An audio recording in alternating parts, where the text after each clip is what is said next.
ಬೀದರ್ನಲ್ಲಿ ಗುತ್ತಿಗೆದಾರ ಸಚಿನ್ ಆತ್ಮಹತ್ಯೆ ಕೇಸ್ಗೆ ಸಂಬಂಧಪಟ್ಟ ಹಾಗೆ ಮೃತ ಸಚಿನ್ ಕುಟುಂಬಕ್ಕೆ ಇದೀಗ 10 ಲಕ್ಷ ಪರಿಹಾರವನ್ನ ಘೋಷಣೆ ಮಾಡಲಾಗಿದೆ.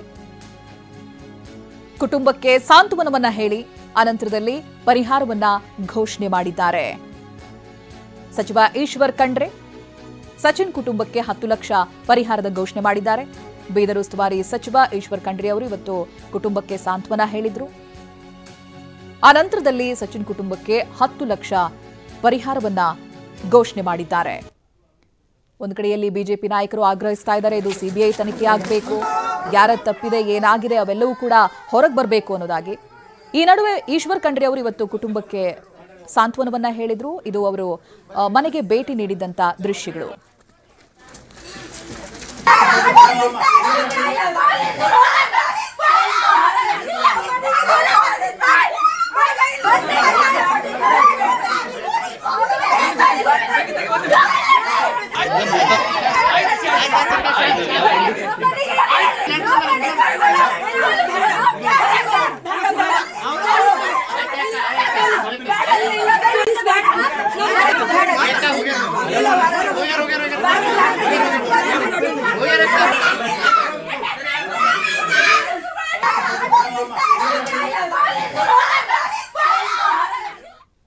ಈ ಪರಿವಾರಕ್ಕೆ ನಾವು ಸಂಪೂರ್ಣವಾಗಿ ಭದ್ರತೆ ಕೊಡ್ತೇವೆ ಮತ್ತು ಸರ್ಕಾರದ ವತಿಯಿಂದ ಸರ್ಕಾರದ ಮತ್ತು ಖಾಸಗಿ ಜಂಟಿ ಸಹಭಾಗಿತ್ವದಲ್ಲಿ ಇವತ್ತು ಜೀವ ಅತ್ಯಮೂಲ್ಯವಾದಂಥದ್ದು.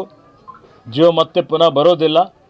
ಆದರೂ ಆ ಪರಿವಾರದವರಿಗೆ ಒಂದು ಸಾಂತ್ವನ ಹೇಳಲಿಕ್ಕೆ ನಮ್ಮ ಕಡೆಯಿಂದ ಒಂದು 10 ಲಕ್ಷ ರೂಪಾಯಿ ಪರಿಹಾರ ಪರಿವಾರದವರಿಗೆ ಇವತ್ತು ಕೊಡ್ತೀವಿ ಅನ್ನುವಂಥ ಘೋಷಣೆಯನ್ನು ನಾನು ಮಾಡ್ತಾ ಇದ್ದೇನೆ. ತನಿಖೆ ನಡೀತದೆ. ಈ ಪರಿವಾರಕ್ಕೆ ನಾವು